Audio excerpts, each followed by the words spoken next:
मला कोणाच्या जीवावर तू सोडून जातोयस एवढंच सांगून जा, कारण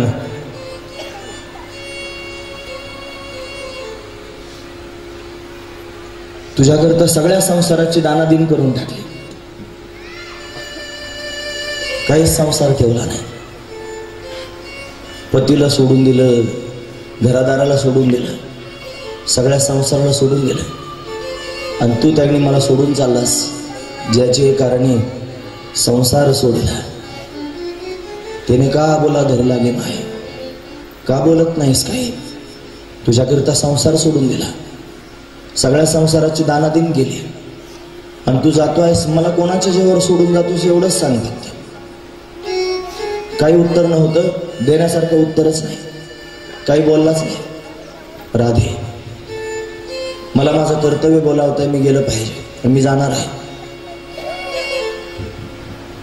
स्वतःच्या कमरेला त्यांनी शेल्यामध्ये खोवून ठेवलेला जो वेणू आहे पावा, तो आपल्या हातात घेतला आणि सहजच भगवतीच्या हातात दिला, राधाराणीच्या. घे, हा पावा माझं जीवन आहे, सामान्य नाही. त्याला आधारावर धरून मी वाजवतो आहे.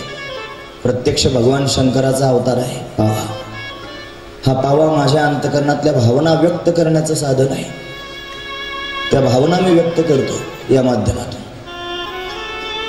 मी तुला वचन देतो की राधेशिवाय इथून पुढे कधीच पावा वाजवणार नाही. जेव्हा राधा माझ्या बरोबर असेल तेव्हाच पावा वाजवेल, एरवी कधीच वाजवणार नाही. तिला वचन देऊन पावा तिच्या हातात देऊन टाकला. तिनं सहज रस्ता दिला महाराज, सहज. त्याला म्हणायचं समर्थ रती. तुला मथुरेला जाण्यातच सुख वाटतंय ना, मग त्याच्यातच माझं सुख आहे, तुझ्या सुखात माझं सुख आहे. तुझा रस्ता अडवणार नाही. फक्त एवढाच प्रश्न विचारण्याकरिता थांबवलं होतं. कोणाच्या जीवावर त्यांनी मला सोडून जातोस म्हणून पावा दिला, या पाव्याच्या जीवावर सोडलंय. म्हणतात बऱ्याच पोटकथा आहेत की जेव्हा भगवती राधाराणी एकांतात श्यामसुंदराला भेटत होती, तेव्हा या श्यामसुंदरानं भगवती राधाराणीला हा पावा वाजवायला शिकवलं होतं. जसा कान्हा पावा वाजवतो तशी भगवती सुद्धा पावा वाजवते. त्या भावना व्यक्त करण्याचं साधन आहे तो पावा. तो देऊनच टाकला तिच्या हातात. आता रथ निघाला. बराच वेळ झाला होता. त्रिकाल संध्या करणारे अक्रूरजी महाराज आहेत. यमुना नदीच्या काठावर रथ आला. त्रिकाल संध्या करण्याच्या उद्देशाने आता स्नान करायचे म्हणून अक्रूरजी रथातून खाली उतरले. मनात एकच विचार आहे की मी कृष्णाला घेऊन जातोय, पण कंसानं जर या कृष्णाला मारलं तर मीच जबाबदार राहील, मीच घेऊन आलो. आता काय करायचं? संशय आहे म्हणा. संशय वाईट असतो, देवाविषयी तरी कधीच नसावा. संशय आहे. पण अनन्य भावनेनं जर भगवंताला शरण गेले असेल तर देव स्वतःच संशय घालवतो. म्हणून अनन्य राहा. संशय जरी निर्माण होत असतील पोटात देवाविषयी तरी अनन्य राहा. तो देव संशय सुद्धा घालून टाकेल. मग शीतलता सहज प्राप्त होईल. अक्रूरानं स्नान करण्याकरिता पाण्यात प्रवेश केला. बुडी मारली पाण्यात. बुडी मारल्याबरोबर चमत्कारच दिसला की पाण्यात कन्हैया दिसतोय, पण सामान्य नाही, शेषशय्येवर पहुडलेला आहे. त्याच्यावर आजूबाजूला त्यांनी त्याचे सगळे भक्त मंडळी उभे आहेत. या सर्वांसहित कन्हैयाला पाहिलं महाराज अक्रूर. पाहिल्यानंतर आश्चर्यच वाटलं. म्हणे मी याला रथात सोडून आणून हा इथे आहे. पाण्याच्या वरती परत मस्तक काढून रथात पाहू लागले. रथात पण होता. परत पाण्यात बुडी मारली, पाण्यात पण होता. असं 3 वेळेला झालं. आणि मग लक्षात आलं की मी उगीच चिंता करतोय की याला कंस मारून टाकेल. हा सामान्य नाही, जगाचा मालक आहे. चिंता निघून गेली, संशय मिटून गेला. आणि आता अक्रूरजी सहज पाण्याच्या बाहेर येऊन संध्या आटोपून कन्हैयाच्या समोर नमस्कार करू लागले. कान्हा तुला ओळखलं. रथात बसून रथ जाण्याकरिता निघाला. आता मथुरेत प्रवेश करायचा आहे. कन्हैया आधीच म्हणतोय नंदबाबा, बाबा मथुरेत मी पहिल्यांदाच येतोय. मला जरा ही नगरी पाहायची इच्छा आहे. मी जरा पायी फिरून मथुरा नगरी पाहू का? नंदबाबा म्हटले तुला खेड्यात राहायची सवय आहे, तुला तिथं खोड्या करायची सवय आहे. जर आता तू मथुरेत त्यांनी गेला असेल, मथुरेतल्या लोकांच्या खोड्या केल्यास तर लोक काय म्हणतील? भगवान म्हणले हा चिंता करू नका, मी विनाकारण कोणाची खोडी करणार नाही. हा विनाकारण शब्द जाणीवपूर्वक वापरलेला शब्द आहे. कारण झाल्यावर नक्की खोडी करणार, म्हणून विनाकारण खोडी करणार नाही असं देवानं सांगितलं. ठीक आहे म्हटलं. आकुर्जीने विनंती केली माझ्या घरी चला. ते म्हणले माझे सगळे काम आटोपल्यावर तुमच्या घरी येईल. नंदबाबाने आकुर्जी निघून गेले. आता बलराम दादा कन्हैयाला मथुरा दाखवण्याकरिता जाऊ लागले. मथुरा नगरी सुद्धा सुंदर आहे, सप्तपुऱ्यांपैकी आहे मथुरा. अतिशय सुंदर असणारी नगरी. प्रवास त्यांनी सुरू झाला, पायी प्रवास. पण तो त्याच रजकाच्या घरासमोर तो धुनच धुत होता, ज्यानं कंसाला सल्ला दिला होता. त्यानं पाहिलं तो धुणं धुतोय, कपडे वाळत होते. कंसाचे कपडे धुत होता, कंसाचा सेवक होता.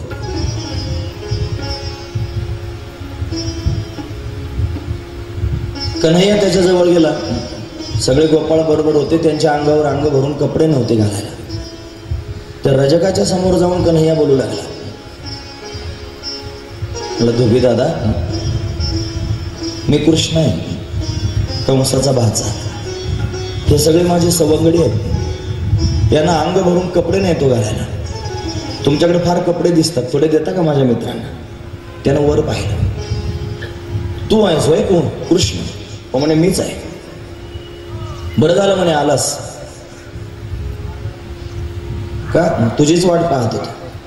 माझ्या मालकाला एवढं त्रस्त करून टाकलं कंसाला की त्याला जेवण जाईना. एवढा बलदंड होता, मरतुकडा झाला तुझं चिंतन करता करता. आणि काय समजतोस रे म्हणे स्वतःला? मला ते वस्त्र मागतोस. त्याचे शब्द आहेत बरं, तुझ्या बापाची पेंड आहे का म्हणे, वस्त्र मागतोस?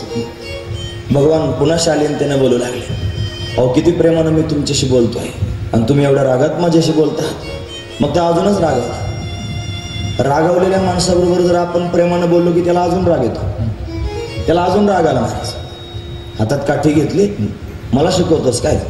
घाईघाईनं काठी घेऊन भगवंतावर धावून गेला आणि देवाला काठीच मारली. महाराज पोटावर मारल्याबरोबर काठी आर पार निघून गेली. त्याची अंगाभोवतीच प्रदक्षिणा झाली. सगळ्या गोपाळांनी पाहिलं, आश्चर्य वाटलं. काय झालं असेल? देवाला काठी मारली, त्याच्या पोटातून आरपार निघून गेली. का झालं असेल असं? आपलं सगळ्यांचं शरीर हे पंचमहाभूतांचं आहे, पण भगवंताचं मात्र तसं नाही. तो चैतन्याचा विग्रह आहे, दिव्य आहे. त्याला सामान्य काठी काय करेल महाराज? म्हणून ती काठी आरपार निघून गेली. हे त्यालाही कळालं नाही काय झालं. पण देव मात्र रागावला. रागावून त्यांनी अशी चपराक धरली, खनखन वाजवले. कानसळे वाजवल्याबरोबर त्याचं मुंडकच उडून पडलं महाराज, गर्र करत. सगळ्यांनी पाहिलं. गोपाळ तर आश्चर्याने पाहत होते. ते म्हणजे फार मोठे मोठे दैत्य यानं मारले आणि याच्यावर एवढा का रागावला असेल?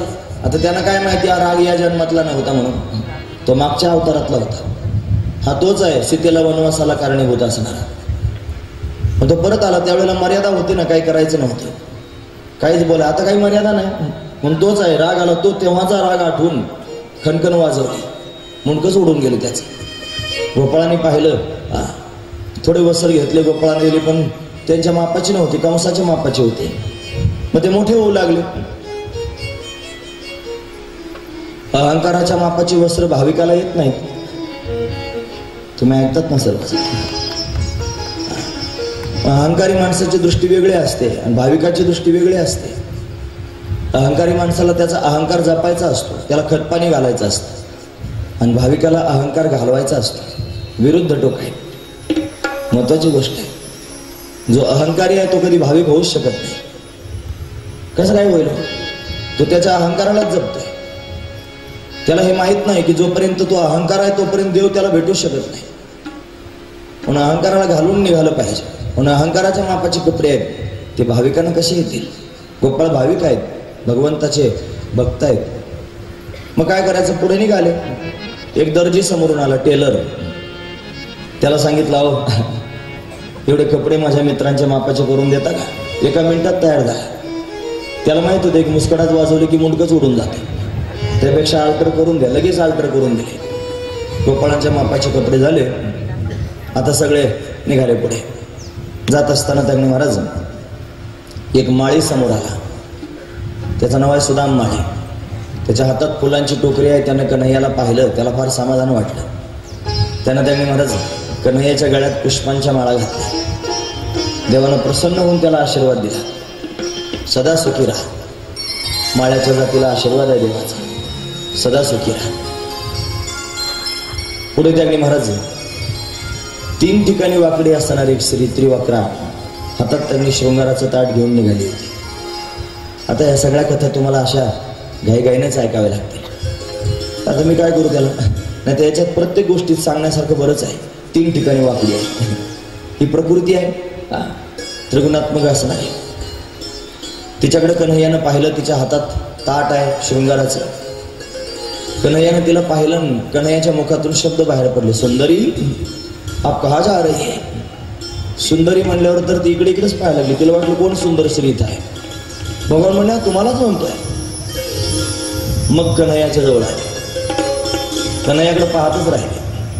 वा, तुम्ही किती सुंदर आहात. नाही भुवन सुंदर, तुमच्यासारखं सौंदर्य मी जगात पाहिलंच नाही. कन्हैयाला म्हणते, पण जे स्वतः सुंदर असतात त्यांनी असं दुसऱ्याच्या कुरूपतेची थट्टा उडवायची नसते. तुम्ही का मला सुंदर म्हणता. हा म्हणे तुमचा काहीतरी गैरसमज होत आहे, तुम्ही खरंच सुंदर आहात. असं म्हटलं ती म्हणते, हा परत तेच म्हणू लागली, कशी काय मी सुंदर आहे. मग कन्हैया जवळ गेला, तिच्या पायाच्या अंगठ्यावर आपल्या पायाचा अंगठा ठेवला, तिच्या हनवटीला असं बोट लावलं आणि असं तिला वर उचललं. कडकड कडकड कडकड मोठा आवाज झाला. 3 ठिकाणी वाकडी होती. भगवंताचा स्पर्श झाल्याबरोबर सरळ झाले, अतिशय सुंदर झाले, दैदिप्यमान, जशी स्वर्गातून अप्सरा आली असा एवढी सुंदर त्यांनी दिसू लागली. सर्वांनी पाहिलं, तिला फार आनंद झाला. तिच्या हातात अंगराग आहे, म्हणजे मेकअपचं साहित्य आहे. तिने कन्हैयाचा शृंगार केला, अतिशय सुंदर दिसतोय कन्हैया. कन्हैयाला विनंती केली, शृंगार झाल्यावर माझ्या घरी चला. देवानं सांगितलं माझी सगळी कामं आटोपल्यावर येईन तुझ्या घरी. तिला वचन दिलं, दोघांना वचन दिलंय. आता अक्रूराला आणि कुब्जेला, तिचं नाव आहे कुब्जा. तिला त्रिवक्रा म्हणतात, तिला कुब्जा म्हणतात, दासी आहे कंसाची. आणि आता कन्हैया निघाला जिथं यज्ञ करायचा आहे ना धनुष्याचा. धनुर्यागाकरता बोलावलं होतं ना, कुठे यज्ञ करायचा आहे, कुठे त्यांनी धनुष्य ठेवलाय, पाहायला तरी जाऊ मामानं. पण गेले पाहायला. सेवक उभे होते हातामध्ये काट्या घेऊन, भालदार चोपदार. हे म्हणे आज जायचं नाही. अरे म्हणे यज्ञ कशाचा तो तरी पाहू दे, आम्ही लांबून आलो पाहण्याकरिता. हो नाही म्हणत त्यांना ढकलून दिला. आणि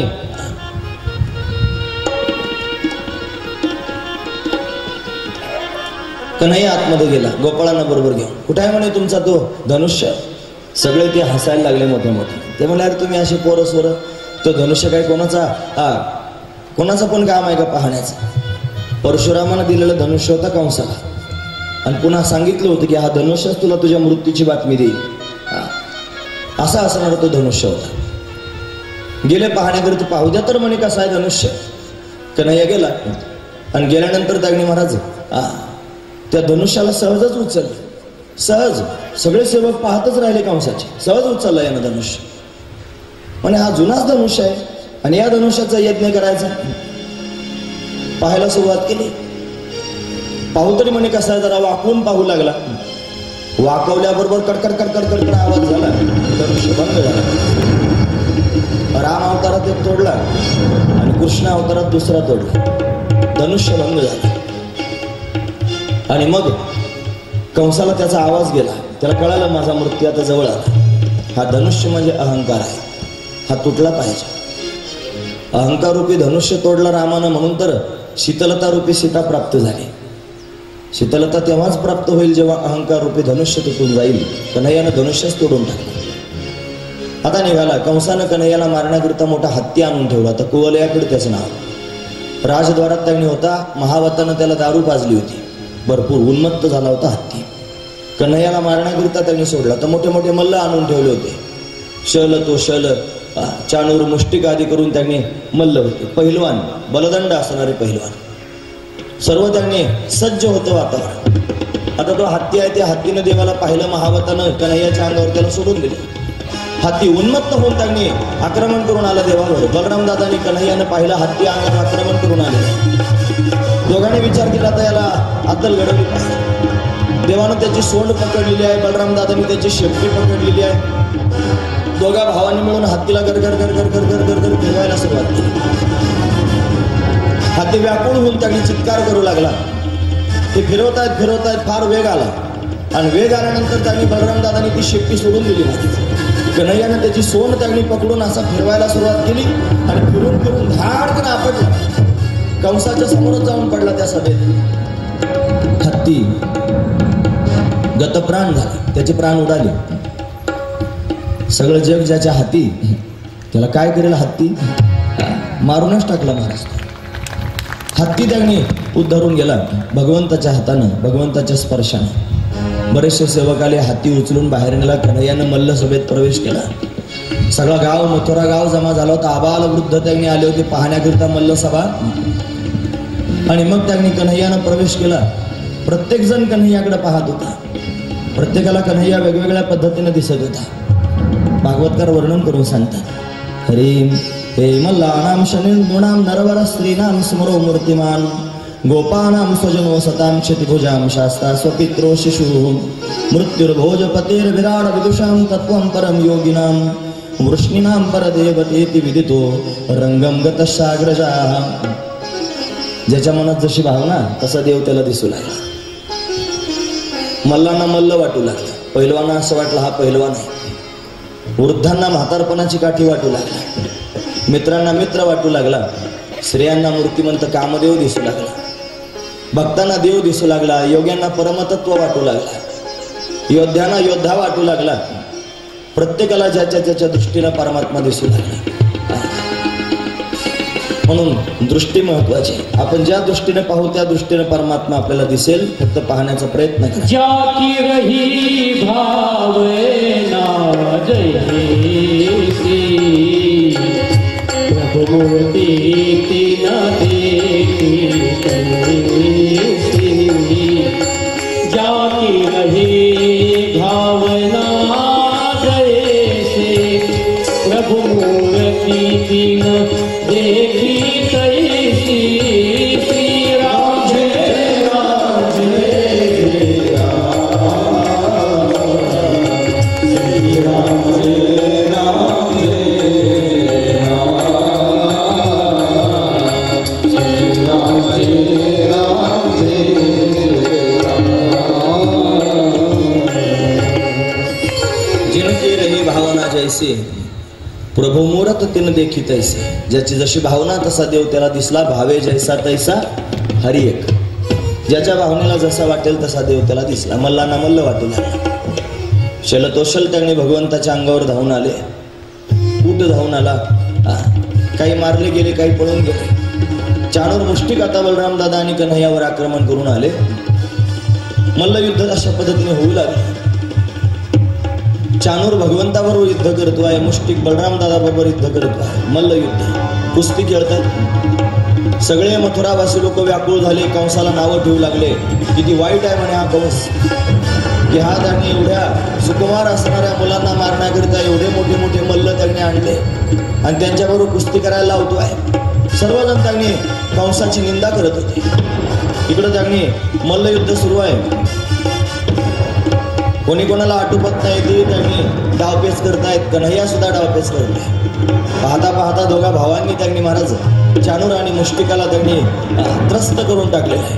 दोघांना असं उचललं दोन हातात घेऊन गरगर गरगर त्या मल्लसभेत फिरवलं आणि फिरवून त्यांनी जमिनीवर धाडकन आपटून पुन्हा त्यांनी मारायला सुरुवात केली. ओट मामाचं खाऊन पोचलास, आम्हाला मारण्याकरिता आणून ठेवलं होतं.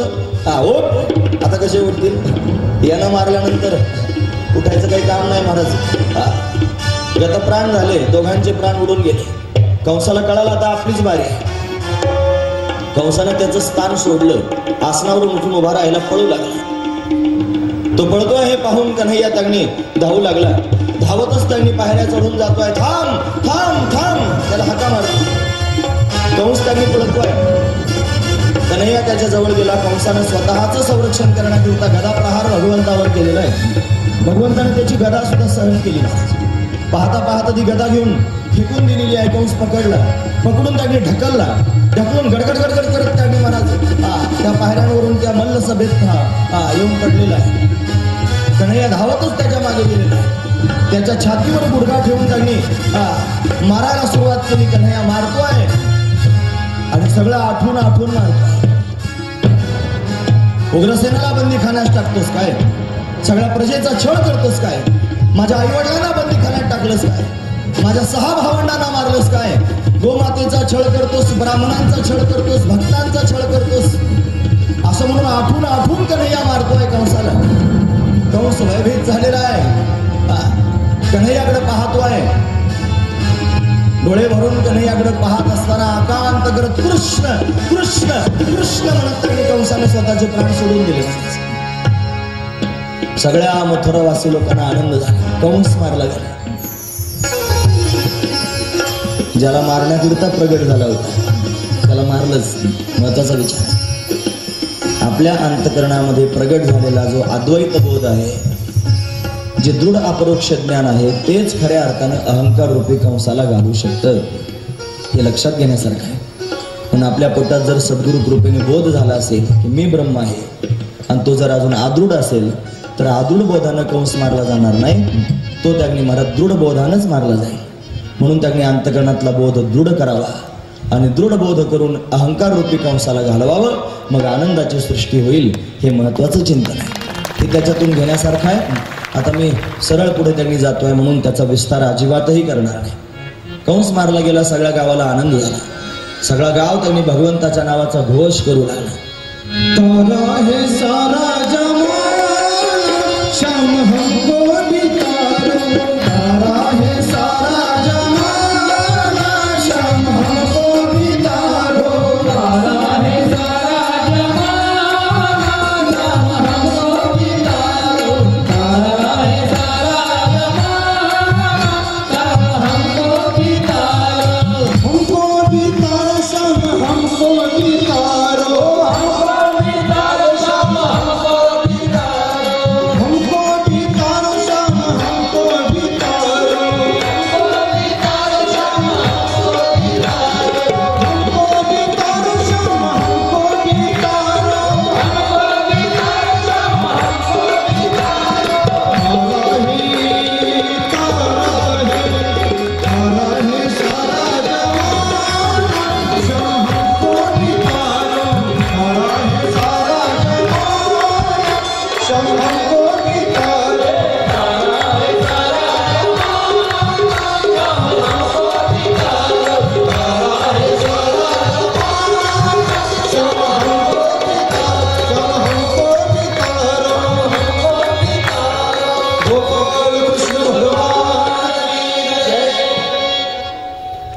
कथा जर शॉर्टकट मध्ये सांगतो मग भजन का बरं लांबलचक घ्यायचं?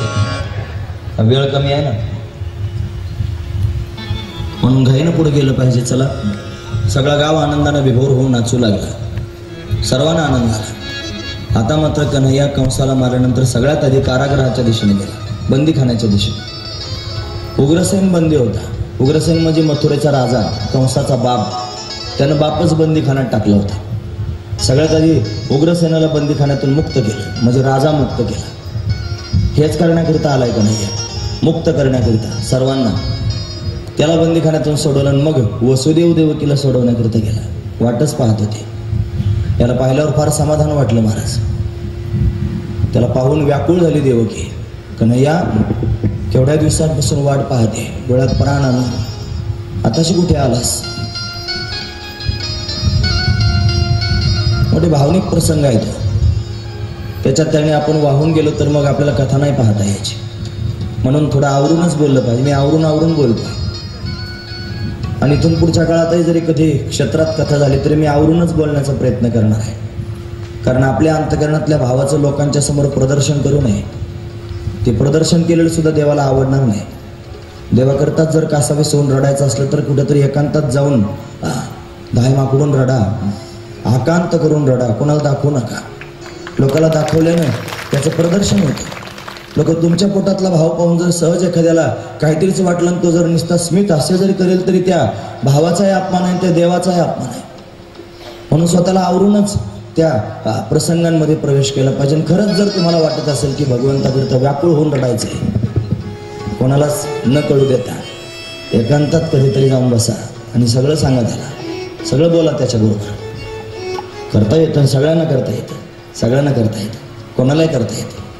सगळ्या कथेतून काय शिकलात कुणी जर विचारलं तुम्हाला तर एवढं शिकलो म्हणून सांगा की हे महत्त्वाचं आहे शिक्षण, गरजेचं शिक्षण, देवाच्या जवळ जाण्याचं आहे. मला हे देवाच्या जवळ जाऊन, देवाच्या कक्षेत प्रवेश करून, देवाच्या विश्वात जाऊन, देवाचं होऊन त्यांनी महाराज जीवन जगणं आहे, विशेष जीवन आहे.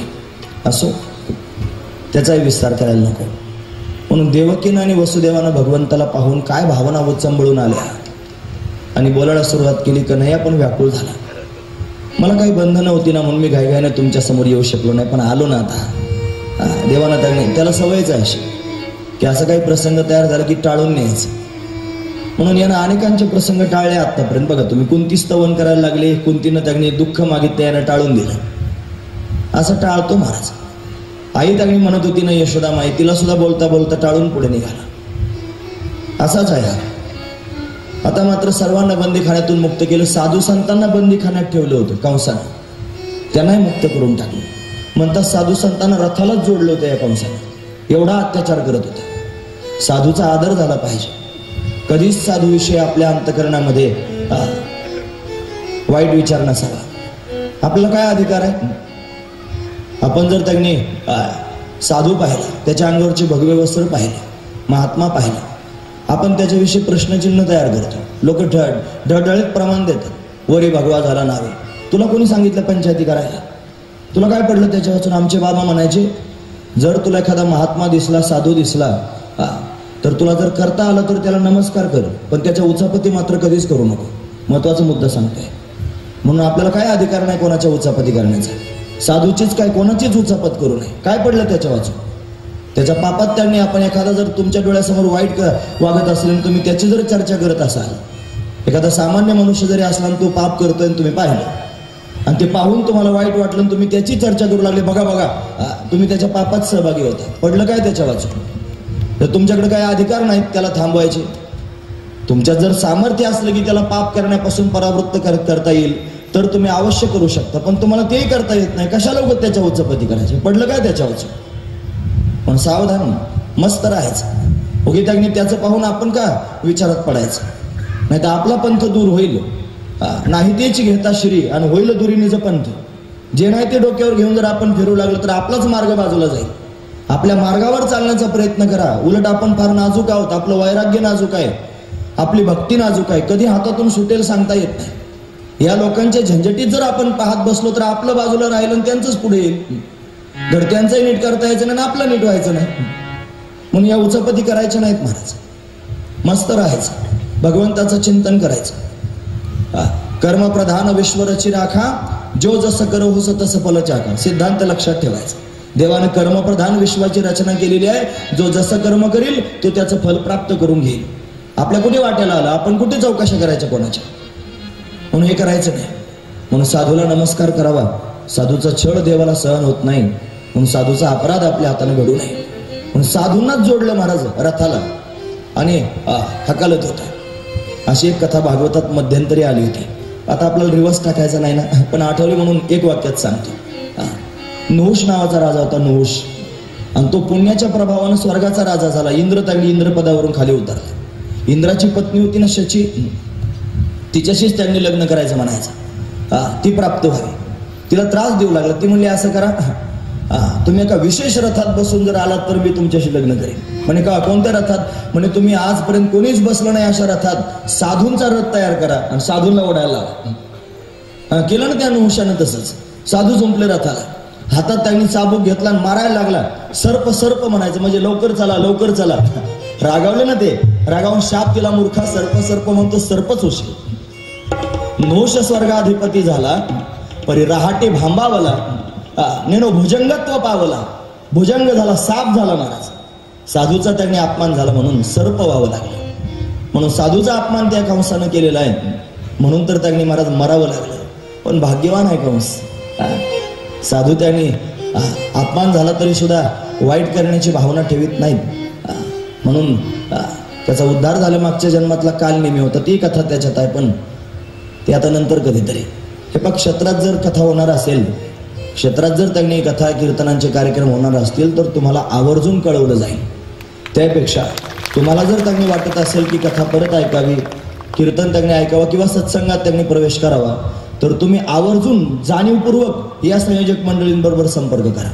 हे जे स्टेजवर मंडळी आहेत, महाराज मंडळी, यांचे संपर्क नंबर तुमच्याकडे घ्या आणि तुम्ही पुन्हा पुन्हा त्यांच्याकडे चौकशी करा. जर तुम्हाला ऐकायची इच्छा असली तर, बळजबरी तर अजिबातच नाही. जर तुम्हाला वाटलं आळंदीत, पैठणात, देहूत कुठेतरी कथा श्रवण करायची आहे तर तुम्ही आवर्जून तिथे येऊ शकता. म्हणून पुन्हा कधी जेव्हा प्रसंग येईल तेव्हा विस्तार आपण पाहण्याचा प्रयत्न करूया. चला पुढे. सर्वांना आनंद झाला. आता बलराम दादा, कन्हैया तिथेच आहेत. 2 दिवस झाले सर्वजण आनंद विभोर आहेत. उग्रसेनाचा राज्याभिषेक झाला. देव काय राजा झाला नाही, त्याला राज्यपद भोगायचं नाही. आणि दुसरा अर्थ त्यातला असा आहे की वृष्णी वंशाला शाप आहे, तुमच्यातलं कोणी राजा होऊ शकत नाही. म्हणून उग्रसेनालाच गादीवर बसवलं. आणि मग नंदबाबा जाण्याकरिता निघाले. कन्हैया झाला आता कंस मारला, चल. तो म्हणला आताशी तर कंस मारलाय, अजून बरेच काम आहे. लगेच नाही, तुम्ही चला पुढे, मी माझे सगळे काम आटोपले की येतो. त्याला माहित होतं मी जाणार नाही, पण बळच म्हणतो, बोळे बावडे नंद बाबा. हो म्हणले, ठीक आहे, ये म्हणे तू नंतर. असं म्हटलं की मग जाण्याकरिता निघाले नंद बाबा. 2 पावलं चालले नाही कुठे, तर बाबा थांबा ना, आता काय. तुम्ही घरी गेल्यानंतर एकटेच आलेले पाहून आई काहीतरी म्हणेल ना, ती माझी वाट पाहते. डोळ्यात प्राण आणून माझी वाट पाहत असेल, तुम्हाला विचारेल माझा कन्हैया नाही आला का, तिला सांगा मी माझी सगळी कामं आटोपून येणार आहे म्हणा. हो म्हणे, नक्की सांगेन. निघाले परत जायला. परत 2 पावलं चालले. हो, जेवढे माणसं आहेत त्याच्यात एक सदस्य अजून वाढवा, आणि त्या सदस्याचं नाव आहे कन्हैया, श्यामसुंदर, कृष्ण परमात्मा. तो जरी तुम्हाला दिसला नाही, तुमच्याशी बोलत नसला, काही जरी होत नसलं तरी सुद्धा त्याला तुमच्यात ग्रहित धरा, आणि त्याला ग्रहित धरून तुम्ही तुमचं जीवन जगा. परिवारात तुम्ही जसे 5 माणसांकरता स्वयंपाक करत असाल, घरात जर 5 असतील तर कन्हैयाला ग्रहित धरून स्वयंपाक करा. त्याचं जेवणाचं ताट आधी त्यांनी तयार करा. मग बघा किती आनंद येतो. तुमचं जीवन त्याच्याशी कनेक्ट होईल, जोडलं जाईल. त्याच्याशी जोडून जीवन त्यांनी जगाल तर केवढा आनंद होईल. मग तो तुम्हाला सगळं देईल, सगळ्या गोष्टी देईल. तुम्हाला ज्ञान देईल, तुम्हाला मोक्ष देईल. काय हवा असेल नसेल ते सगळ्या गोष्टी तुमच्या पदरात सहज टाकून देईल. असं आहे. म्हणून त्याला जोडलं पाहिजे. आई माझी खाणार नाही माझ्या वाचून काही. हो म्हणे, मी तिला सांगेन समजेल. परत काही थांबवण्याच्या विचारत होतं, पण आता थांबवलं नाही ना. नंदबाबा निघून गेले. का असं होतं त्याला माहिती आहे. मगाच्या नवरीचं उदाहरण आपण ऐकलं ना. ती नवरी जशी त्यांनी नांदायला जाते ना, तिची 2-4 मुलं होतात. म्हणजे ती येते माहेरी, परत जाते सासरी, येते माहेरी, परत जाते. पण 2-3 वेळेला त्यांनी कोणी ना कोणीतरी तिच्या बरोबर जाते. तिच्याबरोबर थांबून मग त्यांनी पुन्हा सोडवायला आलं की मग दुसरी माणसं जातात. पण एक मूळ असं असतं की ज्या वेळेला त्यांनी नवरीला एकटीला सोडून यायचं असतं, तो सोडायला गेलेला जो मनुष्य आहे ना, तो त्या नवरीला तिथं नेऊन सोडतो. आणि सोडल्यानंतर जेवण खावण करून सगळ्या गोष्टी बरोबर पाटी म्हणतात आमच्याकडे, पाटी घेऊन येतात. असली पाटी घेऊन तो परत येण्याकरिता निघाला. आणि त्या नवरीच्या हे लक्षात येतं की आता कोणी माझ्या बरोबर नाही, आता मी एकटीच राहणार आहे. हे सगळेच अपरिचित आहेत. ही सासू, हा सासरा, तो नवरा, तो दीर, हे सगळे अपरिचितच आहेत. कोणाचाच जवळून परिचय नाही. या अपरिचित लोकांमध्ये मी एकटी राहणार आहे. त्यावेळेला तिच्या पोटात जशा भावना असतात ना, ते निघालेल्या माणसाकडे पाहून परत परत म्हणते, आईला सांगा सुखरूप पोहोचलो, बाबांना सांगा बरं मी चांगली आहे, दादाला सांगा बरं काय काळजी करू नकोस, अशी सारखी सारखी म्हणते. तसंच झालं ना कन्हैयाचं. त्याला एकटं पडल्यासारखं वाटलं. त्याला पेंद्या, वर्द्या, वाकुड्या, श्रीराम पाहण्याची सवय आहे. त्याला त्या गोपिकांना, त्या गोमातेला पाहण्याची सवय आहे. आता या मथुरेत त्यांनी ते सर्व दिसणार नाहीत. त्यांना सांगितलं येऊ नका परत मला भेटायला. त्याचं कारण आहे की कंस हा त्यांनी जरासंधाचा जावई, आणि याला त्यांनी मारल्यामुळे जरासंध उफाळून येईल. आणि या गोकुळवासी लोकांशी माझा काही संबंध आहे असं जर त्याला कळालं तर माझ्यामुळं माझ्या सगळ्या ब्रजवासी लोकांना तो जरासंध त्रास देईल. म्हणून तुम्ही माझ्याकडे येऊ नका, मी तुमच्याकडे येणार नाही, त्यानं आधीच सांगून टाकलं. केवढा मोठा विरळ आहे, केवढा वेदना आहे. पण असं त्याला झालंय आता की माझ्या पोटातल्या भावना मी कोणाला सांगेन. निघून गेले नंद बाबा. आता त्यांनी कन्हैयाला गुरुगृही पाठवायचं ठरलं. अवंतीपुरी म्हणजे उज्जैन नगरी, या उज्जैन मध्ये त्यांनी सांदीपनी ऋषींच्या आश्रमामध्ये शिकण्याकरिता पाठवलं बलराम दादा आणि कन्हैयाला. नंतर त्यांनी 64 दिवस देव तिथे राहिला. सांदीपनी ऋषींची सेवा केली. देवानं स्वतः पाय दाबून. तिथं मित्र भेटला, त्याचं नाव आहे सुदाम. आता काय माहिती सुदाम कथा सांगायला वेळ मिळतो की नाही, पण सुदाम नावाचा मित्र त्यांनी भेटला. फार आनंदाचं वातावरण त्यांनी झालं. 64 दिवसामध्ये भगवंतानं 14 विद्या आणि 64 कला आत्मसात केल्या. सांदीपनी ऋषींची सेवा केली. तुम्ही सतत ऐकत असता, उगीच नाही सांदीपनी ऋषींची सेवा केली. सांदीपनी हे स्वतःच गुरुभक्त होते. म्हणतात त्यांच्या गुरुजींची फार जास्त सेवा केली सांदीपनी. रात्रंदिवस सेवाच करत राहिले. गुरुजींनी रागवावं, हातात येईल ते फेकून मारावं, जेवायलाच देऊ नये असे त्यांनी गुरुजी सुद्धा कडक असावेत महाराज. नाही तर गुरुजी जर फार प्रेमळ असतील ना तर विद्यार्थी तयारच होणार नाही. पण गुरुजी सुद्धा कडक असले पाहिजेत, तेवढेच प्रेमळही असले पाहिजे. दोन्ही गोष्टी असाव्यात. पण जे गुरुजी कडक नाहीत ना त्यांच्या हाताखाली विद्यार्थी तयार होत नाहीत. आमचे गुरुजी फार कडक होते महाराज, ज्यांच्याकडे आम्ही ग्रंथांचं अध्ययन केलं. पाठ सांगायला लागल्यानंतर एखादी प्रक्रिया जर विचारणे अनुवाद जर करून घेत असतील आणि अनुवाद जर करता आला नाही तर 2 गुडघ्यावर यायचे ना, असे करून त्यांनी बोलायचे, मारायला धावायचे. मारलं नाही कधी. फार प्रेम करत होते आणि एवढं रागवत सुद्धा होते. आम्ही द्वारकेत नेऊन त्यांची पेढे तुला केली होती द्वारकेमध्ये. अशा प्रसंगांमध्ये सहज त्यांची आठवण येते. आणि त्यांच्या आठवण त्यांची नको करू, मग कोणाची करू आठवण, ज्यांच्यामुळे एवढा आनंद मला प्राप्त होतोय.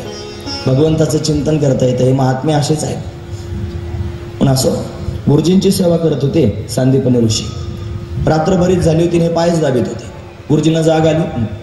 जाग आल्यावर विचारलं, अरे सांदीपनी अजून पाय दाबतोस? हो म्हणे, गुरुजी तुमची आज्ञा झाल्याशिवाय कसं थांबावं. असं म्हटलं उठूनच बसले. आणि उठून बसून फार प्रेमानं सांदीपनीकडे पाहू लागले. बाळा, एवढा त्रास मी तुला देतोय, फेकून मारतोय, शिव्या देतोय, जेवायला देत नाही, आणि तरी माझी एवढी सेवा करतोस. काय देऊ मी तुला? जा, मी तुला आशीर्वाद देतो. एक दिवशी जगाचा मालक येईल आणि तुझे पाय दाबेल. मोठी गोष्ट आहे महाराज. एक दिवशी जगाचा मालक येईल आणि तुझे पाय दाबेल. तो आशीर्वाद आहे सांदीपनी जवळ. गुरुसेवा फार मोठी आहे, फार श्रेष्ठ आहे गुरुसेवा. तुकोबाराय म्हणतात, तुका म्हणे कैसे आंधळे हे जन आणि गेले विसरून खऱ्या देवा. हा खरा देव आहे, आपल्या जवळ आहे. आपल्याला तो कळत नाही. आपण फक्त तोंडानं म्हणतो गुरुर ब्रह्मा गुरुर विष्णू गुरुदेव महेश्वरा, गुरु साक्षात परब्रह्म तस्मै श्री गुरुवे नमः. ते आहेत तोपर्यंत देव रूपानं कळत नाही, गेल्यावर कळतात. तुमच्याही परिसरात मोठे मोठे महात्मे झाले ना. साहत बाबांसारखे महापुरुष झाले, कोंडाजी बाबांसारखे त्यांनी महात्मे झाले. हे काय सामान्य थोडेच होते, फार श्रेष्ठ महापुरुष होते. त्यावेळेला काय माहिती लोकांना कळाले की नाही, पण आज मात्र त्यांचं नाव सगळीकडे डंका वाजतो आहे. हे सामान्य नाहीत महात्मे, दिव्य महात्मे आहेत. असो, हे असं सांगायला लागलं की मी वाहवत जातो, मला आवडत नाही सांगायचं. चला पुढे. आता जाण्याकरिता निघाले भगवान. 64 दिवस पूर्ण झाले, सगळ्या विद्या शिकून झाल्या. मग जायला निघाल्यानंतर गुरुजींना नमस्कार केला. गुरुजी, तुम्हाला काय गुरुदक्षिणा देऊ? ते म्हणले, कन्हैया, तू जगाचा मालक आहेस, अनंत कोटी ब्रह्मांडाचा नायक आहेस. तू माझ्या आश्रमात आलास, 64 दिवस राहिलास, एवढं प्रेम सर्वांना प्राप्त झालं. तुझ्याकडून काय घ्यायचं? तू आला हीच दक्षिणा. काही दक्षिणा घेतली नाही, काही मागितलीच नाही. पुढे निघाले. गुरुपत्नी होती गुरुमाई, तिला नमस्कार केला. नमस्कार करून त्यांनी जायला निघाले, पण तिचे डोळे डबडबून आले. आई, का रडतेस ग? तिनं सहज सांगितलं, बाळा, तुझ्या येण्यानं माझा आश्रम गजबजून गेला होता. तुला पाहून त्यांनी मला माझ्या मुलाची आठवण झाली रे. पण कुठे आहे तुमचा मुलगा? तिच्या मुलाचा मृत्यू झाला होता म्हणे, देवा घरी गेला. असं म्हटल्यावर देवाला वाईट वाटलं महाराज. कन्हैयानं त्यांनी विचार केला की मुलगाच आणून द्यायचा. यमलोकात जाऊन गुरुपुत्र परत आणला आणि तो परत आणून त्यांनी महाराज गुरुदक्षिणा म्हणून देऊन टाकला. आणि आता भगवान निघाले. मध्ये सुदाम देवांची थोडीशी कथा पण भागवतात ती नाही, ती ऐकीव आहे. फुटाने खायला दिले, ते सुदाम देवाने एकट्यानेच खाल्ले. मग एकट्यानं खाल्ले की दारिद्र्य येतं, असा नियम आहे. ही भागवत कथा रोज केबलवर दाखवली जाईल. तेव्हा ज्यांना ज्यांना यायला मिळालं नसेल त्यांना घर बसल्या ती ऐकता येईल. त्या आदित्य स्काय विजनचे जे असतील त्यांनी ताबडतोब या ठिकाणी यायचं, आपला सत्कार घेऊन जायचा.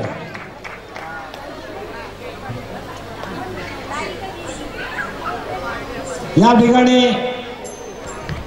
खूप मोठं मन दाखवलं ते आमचे मधुकर गजानन महाले.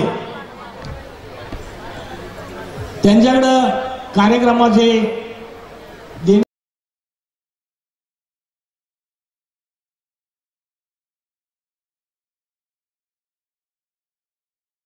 सामान्य नाहीत, बृहस्पतीचे शिष्य आहेत. वृष्णीनाम प्रवरो मंत्री कृष्ण सदैत सखा शिष्य बृहस्पती साक्षात उद्धव बुद्धी सत्तमा. बुद्धिमान असणारा उद्धव आहे. कन्हैयाच्या मागे मागे गेला, मित्र आहे कन्हैयाचा. पाहिलं कन्हैया त्यांनी एकटक पाहतोय आकाशात. का रे कन्हैया, काय पाहतोयस असं म्हटल्यावर कन्हैया थोडा सावरला आणि उद्धवाकडे पाहून बोलू लागला, उद्धवा, मी जेव्हापासून त्यांनी व्रजभूमीला सोडून या मथुरेत आलेलो आहे तेव्हापासून त्यांनी परत कधीच व्रजभूमीत गेलो नाही. सगळे गोकुळवासी लोक, व्रजवासी लोक माझी वाट पाहत असतील डोळ्यात प्राण आणून. आज माझा जन्मदिवस आहे, आज सकाळपासून माझ्या रस्त्याकडे डोळे लावून बसले असतील. मी येईल अशी शाश्वती प्रत्येकाच्या अंतकरणात असेल, पण मला जाता आलं नाही रे. त्या सगळ्यांची मला फार आठवण येते रे उद्धवा. माझी आई यशोदा, माझे नंद बाबा, या सर्वांची मला फार आठवण येते. आणि असं म्हणून कन्हैया रडू लागला. त्याचं ते रडणं पाहून उद्धव म्हणू लागला, काय देवा, तुम्ही सुद्धा रडता. आणि त्या लोकांकरता म्हणे ते सगळे खेडवळ आहेत, त्यांना काय ज्ञान आहे का तुम्ही सगळीकडे गच्च भरलेले आहात म्हणून, तुम्ही कणाकणात व्याप्त आहात म्हणून. सर्वम खलु इदं ब्रह्म नेहना नास्ति किंचन ईश्वरो जीवकलया प्रविष्टो भगवान इति. अशी काय श्रुतीवचनं त्यांना कळतात का म्हणे सगळीकडे तू गच्च भरलेला आहेस म्हणून. हो म्हणे, हे तर खरंच आहे, त्यांना माहितच नाही.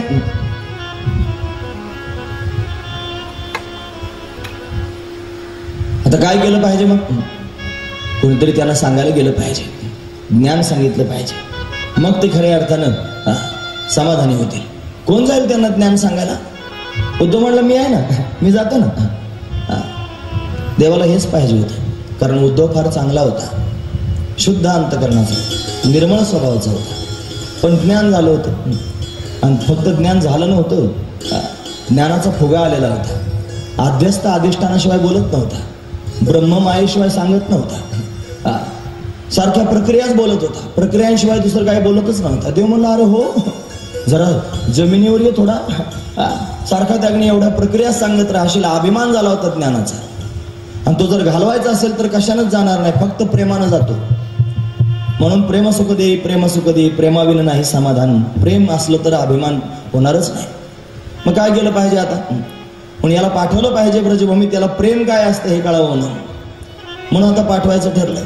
ठीक आहे म्हणल्या, तुझा पत्र लिहून दिलं गोपिकांच्या नावे आणि पाठवलं उद्धवाला. उद्धवजी महाराज गेले, लांबलचक प्रसंग आहे.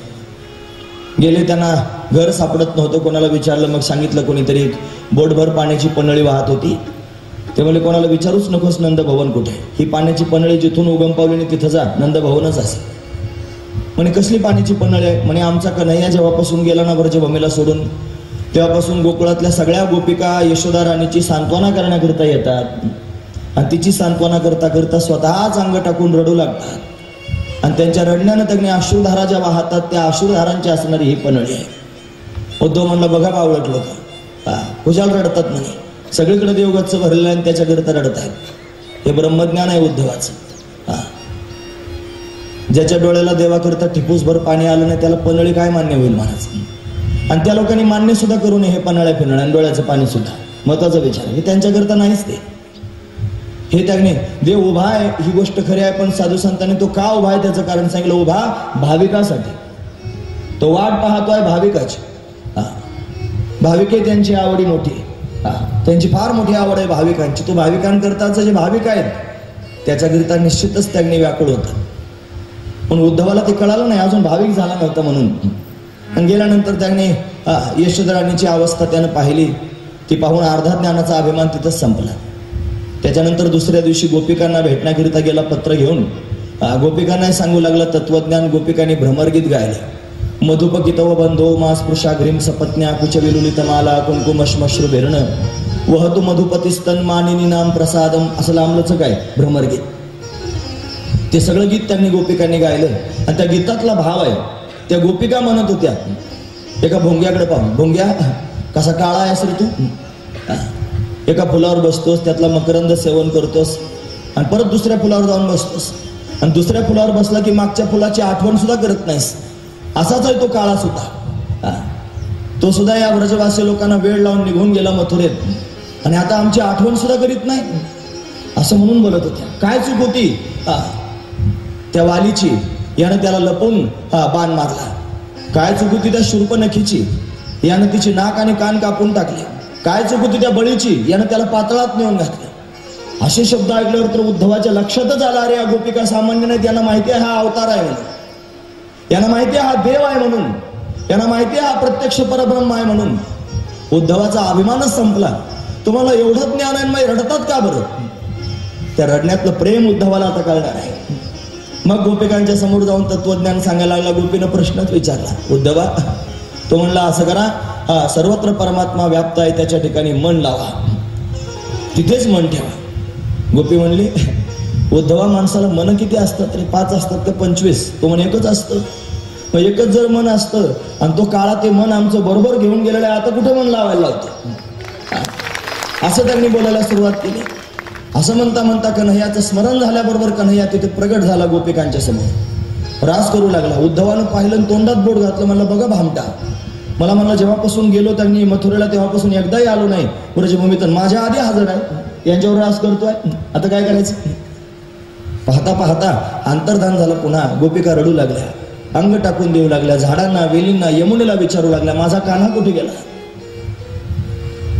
मग त्यांची ती स्थिती उद्धवाला कळाली की या त्यांनी जाणून भगवंतावर प्रेम करतात, ज्ञान गिळून गोविंदाचं भजन करतात, या विलक्षण स्थितीत आहे. हे कळालं, याला ज्ञानोत्तर भक्ती म्हणतात. ही सामान्यांना कळण्यासारखी नाही, ही विशेष भक्ती आहे. मग उद्धवानं भगवती राधाराणीची शरणागती केली. तिनं कृष्ण नामाचा उपदेश जणू काय केला आणि मग विभोर झाले उद्धवजी महाराज. अशी कथा पुढे त्यांनी पाहायला मिळते. 1 दिवसात परत येईन म्हणले होते उद्धवजी, मी जातो 1 दिवसात येईन. बरं देवा, देव म्हणलं तू जात खरं एकदाचा. गेला आणि 6 महिने उद्धव राहिला व्रजभूमीत, आलाच नाही मागे. 6 महिन्यांनी गेला आणि ज्या वेळेला परत आला मागे, त्यावेळेला रथ दरवाजात उभा राहिला आणि उभं राहिल्यानंतर त्यांनी महाराज मोठ्यानंच हाका मारायला सुरुवात केली, हे कान्हा, हे कन्हवा, हे लाला. देवानं आवाज ऐकला. तो म्हणला, अरे हे माझे व्रजवासीच त्यांनी कान्हा, कन्हवा, लाला, लल्ला म्हणतात, व्रजवासी आले की काय? देवाला वाटलं व्रजवासीच आले. पाहिलं तर हा उद्धव होता. आधी कृष्ण म्हणत होता आणि आता कान्हा म्हणत होता. तुम्हाला कळतं ना मी काय म्हणत होते? कृष्ण म्हणणं म्हणजे अंतर ठेवून वागणं, आणि कान्हा म्हणणं, कन्हैया म्हणणं, कन्हवा म्हणणं, लाला म्हणणं हे प्रेमानं त्याच्या जवळ झालं. म्हणून कन्हैया म्हणत जावं, त्याच्या जवळ गेल्यासारखं वाटेल. कृष्ण म्हणल्यानं अंतर ठेवल्यासारखं होईल. म्हणून कन्हैया, कन्हवा, लाला, लल्ला, गोविंद, माधव, केशव हे प्रेमळ शब्द आहेत महाराज. म्हणून असे हाक मारायला सुरुवात केली. उद्धव दिसला, अरे हा तर उद्धव आहे. काय रे म्हणे, उद्धवा का आरडाओरडा करतोस? रागावलेल्या उद्धवानं देवाकडे हात केला आणि म्हणला, काळ्या तुला लाज वाटत नाही? इथून सुरुवात केली बोलायला उद्धवानं. म्हणे, अरे झालं काय? अरे केवढं प्रेम करतात ते व्रजवासी तुझ्यावर, तुझ्याशिवाय जगणं कठीण आहे रे त्यांचं, आणि कुशाल त्यांच्या प्रेमाला डावलून त्यांनी मथुरेत राजभोग भोगतोस, तुला लाज वाटत नाही? असे शब्द ऐकल्याबरोबर कन्हैयानं उभ्यानच जमिनीवर अंग टाकून दिलं. महाराज, उद्धवा याच्याकरिता तर तुला पाठवलं होतं, प्रेम कशाला म्हणतात ते कळावं. तुला प्रेम कळालं. उद्धव आता प्रेमाचा अधिकारी झाला आणि मग त्यांनी उद्धवाला प्रेमस्वरूपा भक्ती प्राप्त झाली. ही भगवंतानं दिली. तुका म्हणे कृपा करील नारायण, तरीच हे वर्म पडे ठाया. नारायणानं कृपा केली म्हणून मिळाली. म्हणून माझी विनंती आहे सगळ्यांना, आता ही कथा गायचीच कथा आहे ना, मला तुम्हाला निरोप सांगायला वेळ मिळत नाही. मध्ये मध्ये निरोप सांगितल्याशिवाय मला बरं वाटत नाही. याच्यात निरोप आहेत मध्ये मध्ये. आता असू देत, निरोप राहू द्या सगळे. म्हणून भगवंताकडे जर विनंतीच करायची असेल, काही मागायचंच असेल तुम्हाला देवाला, तर चुकून सुद्धा संसार मागू नका. तो कपाळानं मिळत असतो, तुमच्या मागण्यानं मिळत नसतो. तुमच्या कपाळात असेल तर मिळणारच, आणि कपाळात नसेल तर किती डोकं आपटलं तरी मिळणारच नाही. तुमच्या भाग्यातलं त्यांनी कोणी ओढून नेऊ शकत नाही, आणि तुमच्या भाग्यापेक्षा तुम्हाला जास्त कोणी देऊ शकत नाही. जे तुम्हाला मिळतंय ते फक्त तुमच्या भाग्यानेच मिळतंय. मग तुम्हाला मागायचंच असेल देवाजवळ काही, तर या संसारातलं काही मागू नका. ते त्यांनी महाराज असंच आहे. म्हणून त्यांनी संसार प्रारब्धानं प्राप्त होत असतो. म्हणून त्यांनी त्याला प्रारब्धावर राहू द्यावं. मागायचं असेल तर प्रेम मागितलं. देवापाशी मागे आवडीची भक्ती, देवापाशी मागे आवडीची भक्ती, देवापाशी मागे आवडीची भक्ती, देवापाशी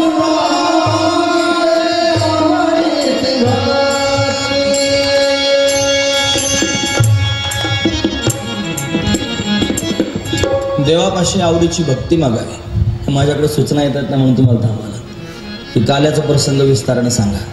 आता काय काय विस्ताराने सांगू अजून, तुम्ही आता मला समजून घ्या सगळे.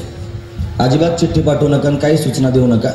वेळेची मर्यादा आता पाहून 12:15 वाजले की नाही. मग आता परत वेळ झाल्यावर तुम्हीच म्हणणार एवढं लांबवलं, आता मी काय करणार आहे त्याला. म्हणून तुम्ही आता काहीच म्हणू नका. फक्त थोडक्यात मी जे तुमच्या समोर सांगतोय तेवढं तुम्ही ऐका, आणि याला हरी इच्छा समजा, हरीची इच्छा समजा. मी तर समजतोय, तुम्ही पण समजा. चला, काय प्रसंग चालू होता. देवाला प्रेम मागावं, दुसरं काही त्यांनी मागण्यासारखं नाही. प्रेम मागत जा. चला पुढे. उद्धवाला प्रेम कळालं. इथे त्यांनी महाराज 2 मुद्दे महत्वाचे आहेत की भगवान अक्रूरजींच्या घरी गेला आणि भगवान कुब्जेच्या घरी गेला. तिकडून आल्यानंतर अक्रूराच्या घरी जाऊन अक्रूराला त्यांनी उपकृत केलं, सांगितलं जा माझे भक्त आहेत पांडव, त्या पांडवांचं काय चाललंय हस्तिनापुरात तिकडे पाहून ये. कुब्जेच्या घरी जाऊन कुब्जेला त्यांनी प्रसन्न करून टाकलं. अशी त्यांनी दिव्य कथा वर्णन करून सांगितले. दशमस्कंदाचा पूर्वार्ध समाप्त झाला. उत्तरार्धात आपण पदार्पण करतो. 90 अध्याय आहेत सगळे मिळून. अजून 45 अध्याय दशमस्कंदातले आहेत. त्याच्यानंतर 31 अध्याय त्यांनी एकादश स्कंदातले आहेत, आणि त्याच्यानंतर पुन्हा 13 अध्याय 12व्या स्कंदातले आहेत. मग एवढे त्यांनी अध्याय आपल्याला ऐकायचे, तर वेळ फक्त पाऊण तासाचा आहे. काय काय ऐकणार आहात तुम्ही. म्हणून चला पुढे. आता उत्तरार्धामध्ये त्यांनी वर्णन करून सांगितलं की जरासंधाला कळालं. हा त्यांनी मगध देशाचा राजा आहे जरासंध. त्याचा जावईच होता कंस. त्या 2 बायका कंसाच्या त्यांनी रडत रडत गेल्या जरासंधाकडे. अस्थिप्राप्तिश्य कंसस्य महिषोग भरतर्षभ मृते भरतरी दुःखार्थी येतोस्वी पितृग्रहात. रडत रडत बापाच्या घरी गेल्या आणि बापाला त्यांनी सांगू लागल्या की आमच्या नवऱ्याला मारून टाकलं कृष्णाने. त्यानं बदला घ्यायचं ठरवलं. त्यानं कन्हैयावर आक्रमण केली महाराज. 17 वेळेला आक्रमण केली. 23 अक्षोहिणी सेना घेऊन यायचं. देवानं त्याची सगळी सेना मारून टाकावी, त्याला एकट्यालाच जिवंत ठेवायचं. आणि तो एकटा जिवंत राहिला की देवाच्या समोर जाऊन उभा राहायचं. तो म्हणायचा मला मार, तो म्हणायचा तुला नाही मारणार. तुला मारलं मग काय राहिलं खाली, तुला मोकळं सोडलं पाहिजे. कारण समानशील व्यसनेशी सक्षम, तू जाशील आणि तुझ्यासारखी घेऊन येशील. मी कुठं शोधून शोधून मारू.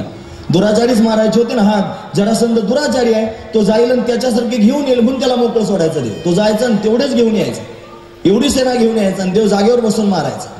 18व्या वेळेला त्यांनी काल येऊन आला अफगाणिस्तानातून, आणि त्याला त्यांनी महाराज युद्धात भगवान युद्ध करू लागले, पण देवाच्या हाताने त्याचा मृत्यू नव्हता हे देवाला माहित होतं. देवानं रथातून उडी मारली, पळायला सुरुवात केली. त्यांना हाका मारायला सुरुवात केली. रणछोड ठैर जा. देवाला रणछोड नाव पडलं. धावत गेला देव. एका गुहेत प्रवेश करून गेला. तिथे मुचुकुंद नावाचा राजा झोपला होता. त्याच्या अंगावर त्यांनी आपलं उपकरण येऊन टाकलं. मुचुकुंदाला त्यांनी आशीर्वाद असा होता देवतांचा की जो कोणी तुझी झोप मोडील, झोप मोडल्याबरोबर तू ज्याला पाहशील तो जळून भस्म होईल. हा काल येऊन गेला. त्याला वाटलं कृष्णच झोपलेला आहे, पण त्याने घाईघाईने ते उपकरण ओढलं. मुचुकुंद जागा झाला. जागा झाल्याबरोबर काल यवनाकडे पाहिलं की तो जळून भस्म झाला. दुसरं वरदान त्यानं मागितलं होतं देवांना की ज्याच्याकडे मी पाहिल तो जळून भस्म झाल्यानंतर जो पहिला पुरुष मला दिसेल तो सामान्य नाही, परमात्माच असावा. कन्हैया सहजच पुढे आला. आता पहिलं वरदान खरं झालं म्हणल्यावर दुसरं प्रश्न करायचं काही काम आहे का. कन्हैयाच ओळखू आला, देवच ओळखू आला. मग बरंचसं त्यांनी संवाद झाला. तोच मुचुकुंद राजा नरसिंह मेहत्याच्या रूपानं प्रगट झाला म्हणतात पुन्हा कलियुगामध्ये. अशी कथा वर्णन करून सांगतात. यानंतर जरासंधाची आक्रमणं बंद होत नाहीत म्हणून कन्हैयानं सगळ्या व्रजवासी या मथुरावासी लोकांचा सांभाळ करायचा म्हणून समुद्राला विनवणी केली. समुद्रानं थोडी जागा दिली. आणि मग समुद्रामध्ये त्यांनी समुद्राच्या काठावर भगवंतानं नगरी स्थापन केली, तिचं नाव आहे द्वारिका. द्वारका नगरीमध्ये जायचं ठरलं. आवर्षण नावाचा पर्वत आहे. या पर्वताच्या जवळ कन्हैया आणि बलराम दादा दोघे जण जरासंधाबरोबर युद्ध करतायत. सगळे लोक रातोरात त्यांनी द्वारकेला मथुरेतून निघून गेले आणि आता त्यांनी युद्ध होत असताना पर्वतावर दोघे भाऊ वरती गेलेले आहेत. छोटासा पर्वत आहे. या जरासंधानं पर्वतालाच खालून आग लावून दिली. त्याला वाटलं आग लावली म्हणजे दोघे भाऊ याच्या जवळून भस्म होतील. उंच असणारा कडा त्यांनी होता. दोघा भावांनी एकमेकाचे हात पकडले आणि कड्यावरून खाली उडी मारली. 1000 फूट उंचीचा कडा होता आणि दोघे जण त्यांनी द्वारकेला निघून गेले. जरासंध शोधतच राहिला, त्याला कोणी सापडलंच नाही. मथुरावासी लोक गेले कुठे? तो जायचा समुद्राच्या काठावर, पण त्याला त्या नगरीचं दारच सापडत नव्हतं. तो विचारायचा, द्वार कहा, द्वार कहा, द्वार कहा, द्वार कहा, द्वार कहा म्हणता म्हणता नगरीचं नावच झालं द्वारका. अशी द्वारका म्हणून ती द्वारका नगरी. तिथे भगवान राहू लागला. आता तिथे अनर्थ देशाचा राजा रैवत त्याची कन्या रेवतीला घेऊन आला होता. आता मोठे झालेले आहेत. ब्रह्मदेवानं सांगितलं होतं या रेवतीला घेऊन जाऊन बलरामा बरोबर तिचा विवाह करून दे. पण बलरामाबरोबर विवाह करण्याचं ठरवलं. बलरामाचा विवाह त्यांनी व्हायचा, पण ही त्रेतायुगातली कन्या होती रेवती. फार उंच होती बलरामापेक्षा. त्यानं पाहिलं हिच्याबरोबर लग्न करायचं तर काय करू. खांद्यावर तो होताच बळीराम, त्याच्या घेतला असत तिच्या खांद्यावर ठेवून ओढलं की थोडी बारीक झाली. त्याला घाबरत होती महाराज फार. बलरामाच्या जर उभी राहायची नाही ती. असं आहे. विवाह त्यांनी संपन्न झाला. आता कन्हैयाच्या विवाहाची वेळ आली. नारदजी महाराज सर्वत्र भ्रमण करतच असतात त्रैलोक्यात. हे फिरत फिरत महाराष्ट्रात आले. महाराष्ट्रामध्ये विदर्भ आहे ना, विदर्भामध्ये विदर्भाचा राजा भीष्मक, या राजाची कन्या आहे महाराज रुक्मिणी. या रुक्मिणीला त्यांनी नारदजी महाराज भेटले आणि नारदांनी कन्हैयाचा महिमा वर्णन करून सांगितलं. देवा असा आहे. या रुक्मिणीचा विवाह त्यांनी ठरला होता शिशुपाला बरोबर. तिचा भाऊ आहे रुक्मिण. या रुक्मिणीनं तो ठरवला होता आणि हे सगळं त्यांनी ठरलेलं आहे. पण तिच्या मनातला भाव आहे की मला श्रीकृष्ण परमात्म्याबरोबरच विवाह करायचा. श्रीकृष्ण नवरा नवरी मी, शिशुपाल नवरा नवरी मी. त्याला मी वरणार नाही, श्रीकृष्णाबरोबरच विवाह करेन. आता काय करायचं मग तिनं त्यांनी आता विवाहाची तिथी जवळ आली म्हणून सुदेव नावाच्या ब्राह्मणाला बोलावलं. या सुदेव ब्राह्मणाजवळ 7 श्लोकांचं एक पत्र लिहून दिलं आणि त्या पत्रात कन्हैयाकरिता निरोप दिला. ब्राह्मण रातोरात त्यांनी द्वारकेला निघून गेला. तिथे जाऊन त्यांनी महाराज कौंडण्यपूर नावाचं गाव आहे अमरावती जिल्ह्यामध्ये. आपल्या महाराष्ट्रातच आहे रुक्मिणीचं माहेर. अमरावती जिल्ह्यात कौंडण्यपूर नावाचं, त्याला कुंडिनपूर सुद्धा म्हणतात. आणि तिथे त्यांनी ही राजधानी आहे भीष्मक राजाची. तिथून त्यांनी ब्राह्मण गेलेला आहे द्वारकेपर्यंत. जाऊन भगवंताच्या हातात पत्र दिलं. भगवंतानं ते वाचलं. पत्रात फार सुंदर भाव आहे.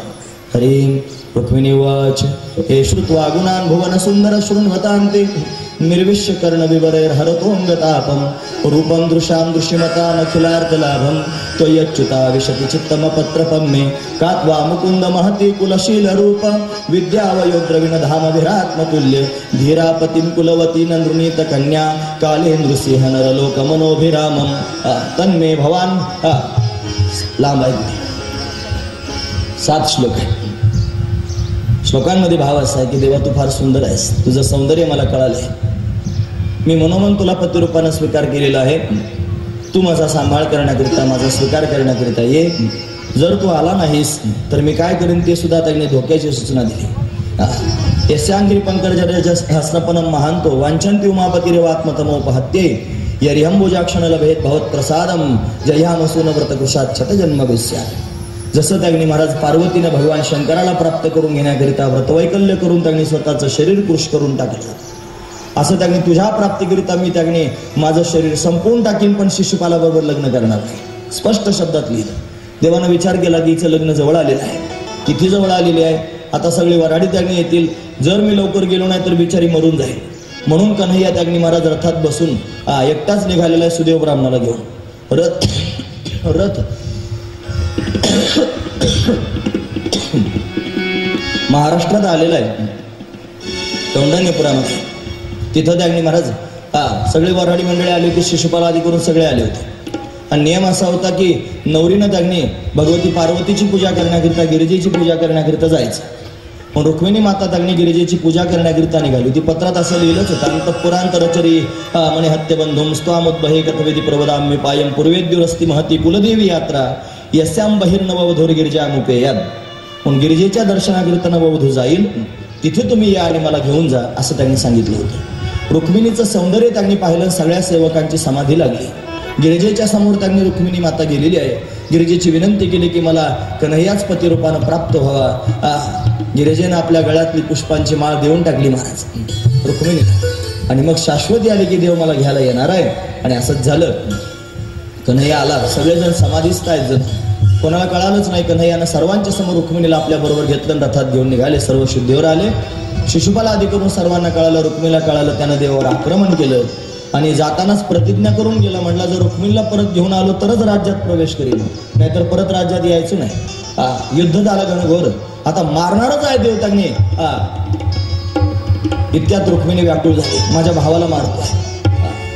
व्याकुळ म्हणून विनंती केली मारू नका, माझा भाऊ आहे. इतक्यात बलराम दादा आले. रुक्मिणीची सांत्वना केली. देवाला सांगितलं त्याला मारू नको. मग त्याला सोडून दिलं महाराज रुक्मिणीच्या भावाला. आणि मग तो परत त्याच्या राज्यात गेला नाही. त्यानं मध्य प्रदेशात एक गाव तयार केलं. त्याचं नाव आहे भोजकट. भोजकट नावाची नगरी स्थापन केली. आणि तो तिकडेच राहू लागला. इकडे रुक्मिणीला घेऊन भगवान त्यांनी गुजरात प्रांतात आले.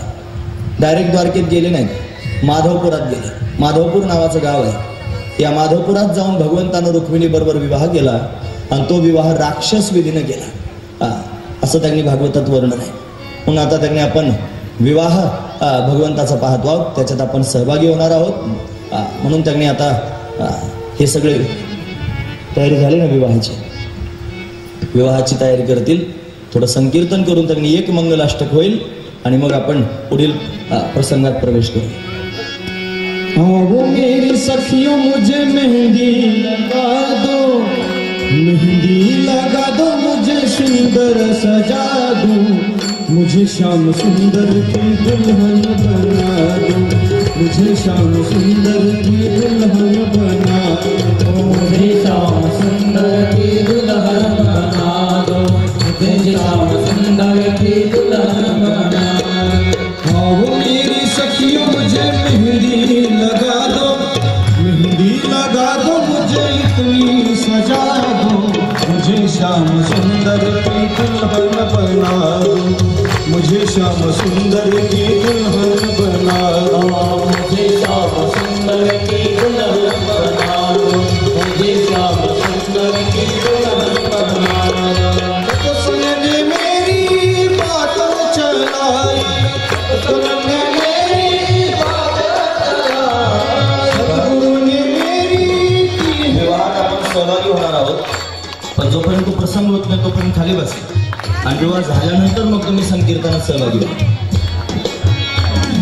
सद्गुरु ने मेरी बात चलाई, सद्गुरु ने मेरी किए सदा, उनको बुलाते हैं तले बतो करा दो, मुझे श्याम सुंदर की दुल्हन बना दो, मुझे श्याम सुंदर की दुल्हन बना दो, मुझे श्याम सुंदर की दुल्हन बना दो, मुझे श्याम सुंदर की दुल्हन बना दो।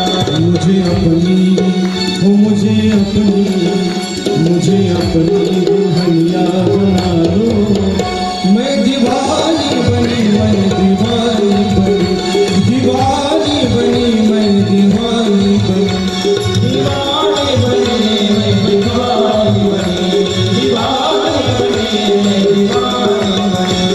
दीवानी बनी, मैं दीवानी बनी, दीवानी बनी, मैं दीवानी बनी, दीवानी बनी, मैं दीवानी बनी, दीवानी बनी, मैं दीवानी बनी, दीवानी बनी, मैं दीवानी बनी। मुझे अपनी दुल्हनिया बना दो, दीवानी बनी, मैं दीवानी बनी, दीवानी बनी, मैं दीवानी बनी, दीवानी बनी, मैं दीवानी बनी, दीवानी बनी, मैं दीवानी बनी। ऐसी मोड़ चुनरी जो कबहू ना टूटे, ऐसी मोड़ चुनरी जो कबहू ना टूटे, ऐसा वर दूल्हा जो कबहू ना छूटे, ऐसा वर दूल्हा जो कबहू ना छूटे। अटल सुहाग की दुनिया लगा दो, अटल सुहाग की दुनिया लगा दो, मुझे श्याम सुंदर दुल्हन बना दो, मुझे श्याम सुंदर की दुल्हन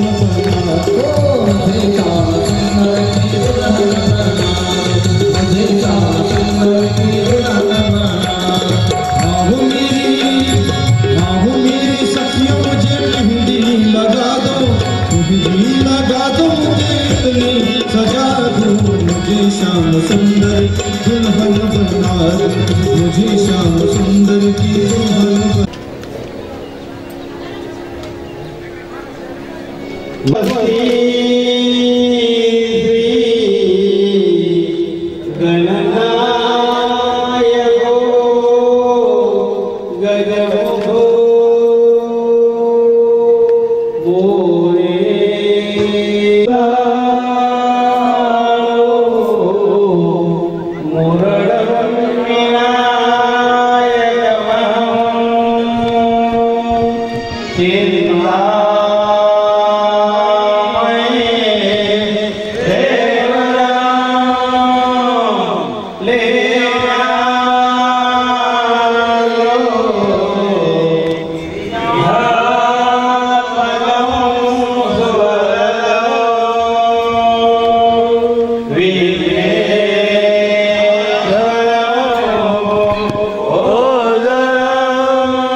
Hey,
की बाकी बन गई और माता बन गया मेरा। मधुमक्खी की बाकी बन गई और माता बन गया मेरा। मधुमक्खी की बाकी बन गई और माता बन गया मेरा।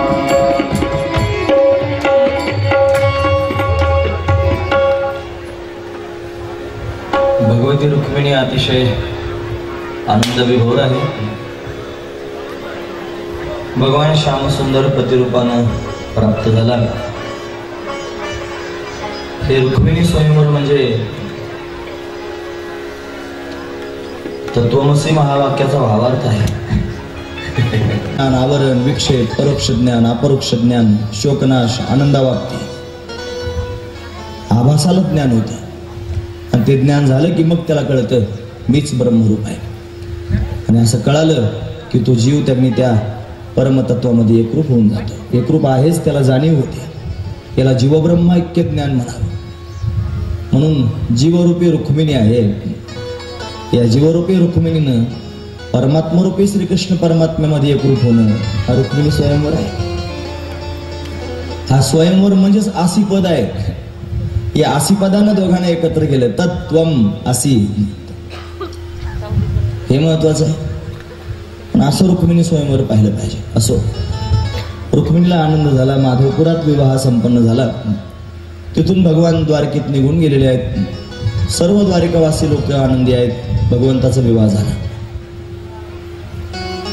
बराच कालावधी लोटला। रुक्मिणीला एक पुत्र प्राप्त झाला। तू म्हणाला आताच लग्न झालं लगेच पुत्र झाला। आता वेळ नसल्यावर मी काय करू। त्याचं नाव आहे प्रद्युम्न। हा शंभरासूर नावाच्या दैत्यानं चोरून नेला। कारण त्याला सांगितलं होतं ये तुझा मृत्यू कृष्णाच्या मुलाच्या हाताने होईल। जन्माला आल्याबरोबर चोरून नेला आणि त्यानं समुद्रात टाकूनही दिला। तर माशाने गिळला। तो मासा त्याच्याच राज्यात कोळ्याला सापडला। त्यानं त्याचं पोट फाडलं। जिवंत मुलगा सापडला। तो परत शंभरासुराकडे नेऊन दिला। त्या शंभरासुरानं तो स्वयंपाकाच्या हातात दिला। त्या स्वयंपाकघरात काम करणारी एक दासी होती। तिचं नाव मायावती। त्या मायावतीच्या हातात तो सापडला। तिला अजून एक नाव आहे भानामती। तिच्यापासून विद्या तयार झाली भानावती। ही मायावी दासी आहे। सामान्य नाही। हा मुलगाही सामान्य नाही। ती दासी सामान्य नाही। तो प्रद्युम्न नावाचा मुलगा म्हणजे मूर्तिमंत कामदेव आहे। जो त्यांनी भगवान शंकराच्या आशीर्वादाने कृष्ण परमात्म्याच्या पोटाला आला। मग ही मायावती आपल्या पतीला आपल्या बरोबर घेऊन द्वारकेत गेली। तिनं संपूर्ण वृत्तांत सांगितला। मग तो सर्वांना कळाला। रुक्मिणीला फार आनंद झाला। मुलगा चोरीला गेला होता बालकाच्या रूपात। तो घरी आला पण एकटा नाही बायकोच घेऊन आला। हे पाहून त्यांनी महाराज रुक्मिणी आनंदी झाली। सुनबाई सहित मुलगा आलेला आहे। मोठं समाधान वाटलं। अशा अनेक कथा आहेत पुढे। त्याच्यानंतर द्वारका नगरीमध्ये एक सत्राजित नावाचा गृहस्थ राहतो। सूर्यनारायणाचा भक्त आहे। त्याने त्याला मणी दिलेला आहे सूर्यानं सेमंतक मणी। तो मणी त्यांनी कितीतरी सोनं देत होता रोज। ते राज्याच्या कामाचं आहे म्हणून कन्हैयानं त्याला मागितलं म्हणे तुझा हा मणी देऊन टाक राजाला उग्रसेनाला। तुझ्या काही कामाचं नाही। त्यानं नकार दिला। त्याच्या भावानं प्रसेनानं तो मणी गळ्यात घातला। मृगया करण्याकरिता गेला। एक सिंह आला काहीतरी खाण्याची वस्तू समजून त्यांनी त्या प्रसेनालाही मारलं आणि तो मणी घेऊन त्यांनी सिंह जाऊ लागला। एक अस्वल आलं मोठं। त्या अस्वलानं सिंहाला मारलं आणि तो मणी त्यांनी नेला। तो अस्वल म्हणजे जामवंतजी महाराज। ते आपल्या गुहेत घेऊन गेले। तो मणी मुलांना आपल्या खेळायला दिला। इकडे प्रसेन मारला गेला। हे सत्राजिताला कळालं। तो रागावला। तो म्हणला आता काय करू। म्हणला जे असतील त्यांनी ताबडतोब या ठिकाणी यायचं आपला सत्कार घेऊन जायचा।